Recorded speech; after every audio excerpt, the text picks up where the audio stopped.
ಶುಭೋದಯ. ಪುನರುತ್ಥಾನವು ಹೊಸ ಸೃಷ್ಟಿಯಾಗಿ. ರೋಮಾಪುರದವರಿಗೆ 6ನೇ ಅಧ್ಯಾಯ 4ನೇ ವಚನ.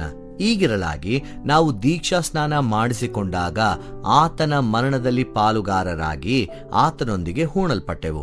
ಆದದರಿಂದ ಕ್ರಿಸ್ತನು ಸತ್ತು ತಂದೆಯ ಮಹಿಮೆಯಿಂದ ಜೀವಿತನಾಗಿ ಎಬ್ಬಿಸಲ್ಪಟ್ಟಂತೆಯೇ ನಾವು ಕೂಡ ಜೀವದಿಂದೆದ್ದು ಹೊಸಬರಾಗಿ ನಡೆದುಕೊಳ್ಳಬೇಕು. ಈ ವಾಕ್ಯದಲ್ಲಿ ಪೌಲನು ಹೇಳುವ ಮಾತುಗಳು ಪುನರುತ್ಥಾನದ ಅರ್ಥದ ಬಗ್ಗೆ ಆಳವಾದಂತಹ ಒಂದು ದೃಷ್ಟಿಕೋನವನ್ನ ನಮ್ಮ ಮುಂದೆ ತೆರೆದಿಡುತ್ತದೆ. ಹೇಗೆ ಕ್ರಿಸ್ತನು ಸತ್ತು ತಂದೆಯ ಮಹಿಮೆಯಿಂದ ಜೀವಿತನಾಗಿ ಎಬ್ಬಿಸಲ್ಪಟ್ಟನೋ ಹಾಗೆಯೇ ನಾವು ಸಹ ಜೀವದಿಂದೆದ್ದು ಹೊಸಬರಾಗಿ ನಡೆದುಕೊಳ್ಳಬೇಕು. ಇಲ್ಲಿ ಪುನರುತ್ಥಾನವು ಭೂತಕಾಲದ ಒಂದು ಘಟನೆಗೆ ಮಾತ್ರ ಸೀಮಿತವಾಗಿಲ್ಲ. ಅದು ಮಾನವ ಜೀವನವನ್ನೇ ಮರುರೂಪಿಸುವ ಇಂದಿನ ವಾಸ್ತವಿಕತೆಯಾಗಿ ಪರಿಣಮಿಸುತ್ತದೆ. ಇದು ಕೇವಲ ಯೇಸು ಎದ್ದದ್ದರ ಬಗ್ಗೆ ಮಾತ್ರವಲ್ಲ, ಇದು ಈಗಿನಿಂದಲೇ ಆರಂಭವಾಗುವ ಒಂದು ಪರಿವರ್ತಿತ ಜೀವನದ ಬಗ್ಗೆ. ಬಹಳ ಬಾರಿ ಪುನರುತ್ಥಾನವನ್ನು ನಾವು ಭವಿಷ್ಯದ ಸಂಗತಿಯಾಗಿ ಮರಣದ ನಂತರ ನಡೆಯುವುದಾಗಿ ಅರ್ಥ ಮಾಡಿಕೊಳ್ಳುತ್ತೇವೆ. ಆದರೆ ಪೌಲನು ಇಲ್ಲಿ ನಮ್ಮ ಆ ಗಮನವನ್ನ ಬದಲಿಸುತ್ತಿದ್ದಾನೆ. ಅವನು ಪುನರುತ್ಥಾನವನ್ನ ದೈನಂದಿನ ಜೀವನದೊಂದಿಗೆ ಸಂಪರ್ಕಿಸುತ್ತಿದ್ದಾನೆ.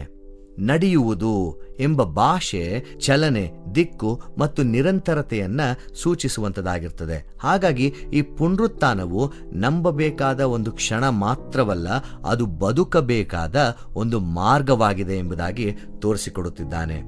ಇದು ಹೊಸ ಸೃಷ್ಟಿ ಎಂಬ ಕಲ್ಪನೆಯನ್ನ ನಮಗೆ ಪರಿಚಯಿಸಿಕೊಡ್ತದೆ.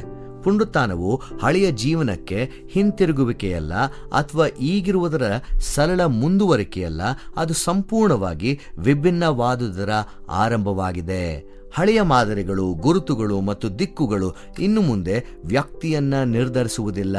ಪುನರುತ್ಥಿತನಾಗಿರುವಂತಹ ಕ್ರಿಸ್ತನ ಜೀವನದಿಂದ ರೂಪುಗೊಳ್ಳುವ ಹೊಸ ಅಸ್ತಿತ್ವ ಹೊರಹೊಮ್ಮುವಂತದ್ದಾಗಿರ್ತದೆ.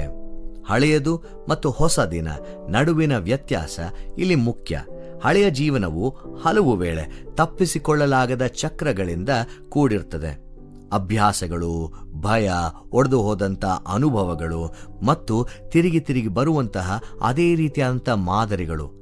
ಹಿಂದಿನದರಿಂದ ಬಂಧಿತವಾಗಿರುವ ಭಾವನೆ ಇರುತ್ತದೆ. ಆದರೆ ಪುನರುತ್ಥಾನವು ಈ ನಿರಂತರತೆಯನ್ನ ಮುರಿಯುತ್ತದೆ. ಅದು ಭೂತಕಾಲವು ಭವಿಷ್ಯವನ್ನು ಸಂಪೂರ್ಣವಾಗಿ ನಿಯಂತ್ರಿಸಲಾರದು ಎಂಬುದನ್ನು ಘೋಷಿಸಿ ನಮಗೆ ಆ ಜೀವಿತವನ್ನ ಮುಂದೆ ಇಡುವಂಥದ್ದಾಗಿರ್ತದೆ. ಹೊಸ ಜೀವನದಲ್ಲಿ ನಡೆಯುವಂಥದ್ದು ಎಂಬುದಾಗಿ ಹೇಳುವಾಗ ಹಿಂದಿನದಾಗಿ ಶಕ್ತಿಯುತವಾಗಿರುವುದರಿಂದ ಜೀವನ ಇನ್ನು ಮುಂದೆ ನಿಯಂತ್ರಿಸಲ್ಪಡುವುದಿಲ್ಲ. ಪುನರುತ್ಥಾನವು ಬದಲಾವಣೆ, ಬೆಳವಣಿಗೆ ಮತ್ತು ಪರಿವರ್ತನೆಗೆ ಅವಕಾಶ ನೀಡುವ ಸ್ವಾತಂತ್ರ್ಯವನ್ನ ಪರಿಚಯಿಸುವಂತದ್ದಾಗಿರ್ತದೆ ಎಂಬುದಾಗಿ ನಮಗೆ ತೋರಿಸಿಕೊಡುತ್ತದೆ. ಈ ಹೊಸತನವು ಕೇವಲ ಮೇಲ್ನೋಟಕ್ಕೆ ಇರುವಂಥದ್ದಲ್ಲ. ಇದು ಸಣ್ಣ ಬದಲಾವಣೆಗಳ ಬಗ್ಗೆ ಅಥವಾ ಹೊರಗಿನ ಸುಧಾರಣೆಗಳ ಬಗ್ಗೆಯೂ ಸಹ ಅಲ್ಲ. ಇದು ಜೀವನದ ಮೂಲಭೂತ ಮರುಸ್ಥಾಪನೆಯಾಗಿದೆ. ಜೀವನದ ಮೂಲವೇ ಬದಲಾಗುತ್ತದೆ. ಸ್ವಾರ್ಥ, ಭಯ, ಒಡೆದು ಹೋದಂಥ ಆಸೆಗಳಿಂದ ನಡೆಸಲ್ಪಡುವುದರ ಬದಲು ಜೀವನವು ಹೊಸ ಕೇಂದ್ರದಿಂದ, ಕ್ರಿಸ್ತನ ಜೀವನದಿಂದ ರೂಪುಗೊಳ್ಳುವಂಥದ್ದಾಗಿರ್ತದೆ. ಇದರಿಂದ ಯೋಚಿಸುವ ವಿಧಾನ, ಸಂಬಂಧಿಸುವ ವಿಧಾನ ಮತ್ತು ನಡೆದುಕೊಳ್ಳುವಂತಹ ವಿಧಾನ ಎಲ್ಲವೂ ಬದಲಾಗ್ತದೆ. ಈ ಹೊಸ ಸೃಷ್ಟಿಗೆ ಒಂದು ಸಮೂಹದ ಆಯಾಮವೂ ಸಹ ಇದೆ. ಪುನರುತ್ಥಾನವು ಏಕಾಂಗಿಗಳನ್ನು ಸೃಷ್ಟಿಸುವುದಿಲ್ಲ, ಅದು ಒಂದು ಹೊಸ ಸಮುದಾಯವನ್ನ ನಿರ್ಮಿಸುತ್ತದೆ. ಪುನರುತ್ಥಾನದ ಜೀವನದಲ್ಲಿ ಪಾಲ್ಗೊಳ್ಳುವವರು ಕೃಪೆ, ನವೀಕರಣ ಮತ್ತು ಪರಸ್ಪರ ಪರಿವರ್ತನೆಯಿಂದ ಗುರುತಿಸಲ್ಪಡುವ ಸಂಬಂಧಗಳಲ್ಲಿ ಒಂದಾಗುತ್ತಾರೆ ಎಂಬುದನ್ನು ನಮಗೆ ತೋರಿಸಿಕೊಡುತ್ತದೆ. ಈ ಹೊಸ ಜೀವನವನ್ನ ಒಬ್ಬರೇ ಬದುಕುವುದಿಲ್ಲ, ಅದು ಹಂಚಿಕೊಳ್ಳಲ್ಪಡುತ್ತದೆ ಎಂಬುದಾಗಿ ನಮಗೆ ತೋರಿಸಿಕೊಡುತ್ತದೆ. ಆದ್ದರಿಂದ ಪುನರುತ್ಥಾನವು ವ್ಯಕ್ತಿಯು ತನ್ನನ್ನು ಹೇಗೆ ನೋಡುವನು ಎಂಬುದನ್ನು ಬದಲಾಯಿಸಿ, ಗುರುತು ಇನ್ನು ಮುಂದೆ ಹಿಂದಿನ ತಪ್ಪುಗಳು ಅಥವಾ ಮಿತಿಗಳಲ್ಲಿ ಆಧಾರಿತವಾಗಿಲ್ಲ, ಬದಲಾಗಿ ದೇವರು ಆರಂಭಿಸಿದ ಹೊಸ ಜೀವನದಲ್ಲಿ ಆಧಾರವಾಗಿದೆ ಎಂಬುದಾಗಿ ತೋರಿಸಿಕೊಡುತ್ತದೆ.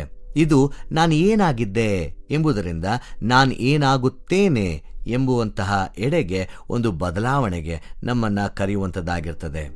ಈ ರೋಮಪುರ ಪತ್ರಿಕೆ 6ನೇ ಅಧ್ಯಾಯ 4ನೇ ವಚನ ಒಂದು ಶಕ್ತಿಯುತ ದೃಷ್ಟಿಯನ್ನ ನಮಗೆ ನೀಡುವಂಥದ್ದಾಗಿರ್ತದೆ. ಅದು ಜೀವನವು ಮತ್ತೆ ಆರಂಭವಾಗಬಹುದು ಎಂಬುದನ್ನು ಘೋಷಿಸುತ್ತದೆ. ಮಾನವ ಪ್ರಯತ್ನದಿಂದ ಮಾತ್ರವಲ್ಲ, ಪುನರುತ್ಥಾನದಲ್ಲಿ ಪಾಲ್ಗೊಳ್ಳುವುದರಿಂದ. ಪುನರುತ್ಥಾನವು ಕೇವಲ ನಂಬಬೇಕಾದಂಥ ವಿಷಯವಲ್ಲ, ಅದು ಬದುಕಬೇಕಾದಂಥ ಸತ್ಯವಾಗಿದೆ. ಇದು ನವೀಕರಣ, ಪರಿವರ್ತನೆ ಮತ್ತು ನಿರೀಕ್ಷೆಯಿಂದ ಕೂಡಿದ ಹೊಸ ಜೀವನವನ್ನ ಆರಂಭಿಸುವಂತದ್ದಾಗಿರ್ತದೆ.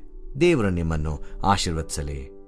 ಈ ಕಾರ್ಯಕ್ರಮದ ಬಗ್ಗೆ ನಿಮ್ಮ ಅಭಿಪ್ರಾಯ, ಸಲಹೆಗಳು ಹಾಗೂ ಯಾವುದೇ ಪ್ರಾರ್ಥನಾ ಮನವಿಗಳಿದ್ದಲ್ಲಿ ನಮ್ಮ ದೂರವಾಣಿ ಸಂಖ್ಯೆಗೆ ನೀವು ಕರೆ ಮಾಡಬಹುದು. ನಮ್ಮ ದೂರವಾಣಿ ಸಂಖ್ಯೆ 9920260645. ನಿಮ್ಮ ಅಭಿಪ್ರಾಯಗಳನ್ನು ಇಮೇಲ್ ಮೂಲಕವೂ ನಮಗೆ ತಿಳಿಸಬಹುದು. ನಮ್ಮ ಇಮೇಲ್ ID info@fibaonline.org. ವಂದನೆಗಳು.